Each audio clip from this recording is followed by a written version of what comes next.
আচ্ছা, তোমার একটা কথা বলবো, কিছু মনে করবে না তো? কি মনে করুন? আপনি কোন কি কইবেন?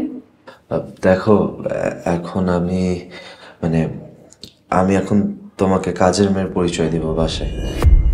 কেন কাজের মেয়ের পরিচয় দিবেন কেন? আমি তো আপনার বিয়ে করাবো। দেখো, বিষয়টা এরকম না।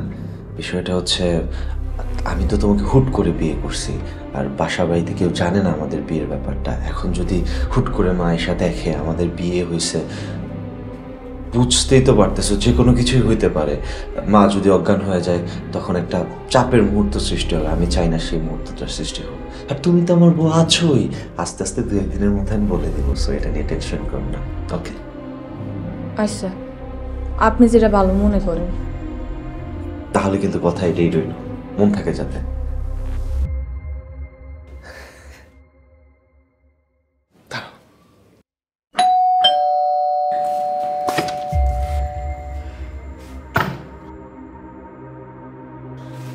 আকাশ, আসতে তো দেরি করলে কেন? মা, খালা তো ছাড়তেই চাচ্ছিল না, তাই একটু দেরি হয়ে গেছে।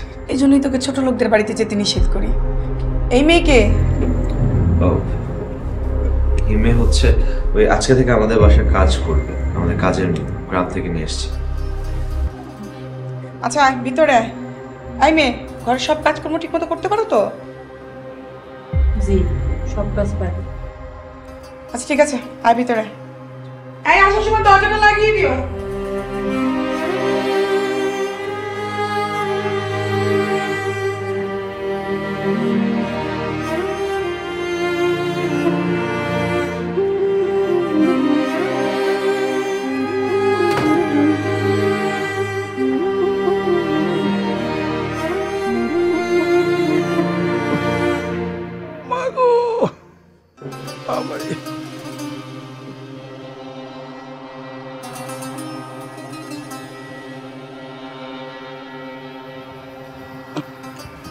আব্বা, রাইতে কি খাইবা?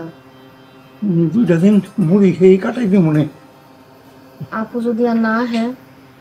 এই কথা বলিস না, মা ললিতা দুদিন পরে চলে এব। আমার কেন জানি মনে হইতাছে আপু আর আইব না। এই কথা কইস না, আল্লাহর কাছে দোয়া কর, আল্লাহ যেন ললিতারে সুখে রাখে। ললিতার কত বড় ঘরে বিয়ে হয়েছে। আব্বা, তোমার লেগে মুড়ি নিয়ে আহি। মারে, এখন খামো না, একটু পরে খামো নে। অনেক খাইলে আবার রাইতে ক্ষুধা লাগবো। আব্বা, তোমার পায়ের ব্যথা ভালো হইছে?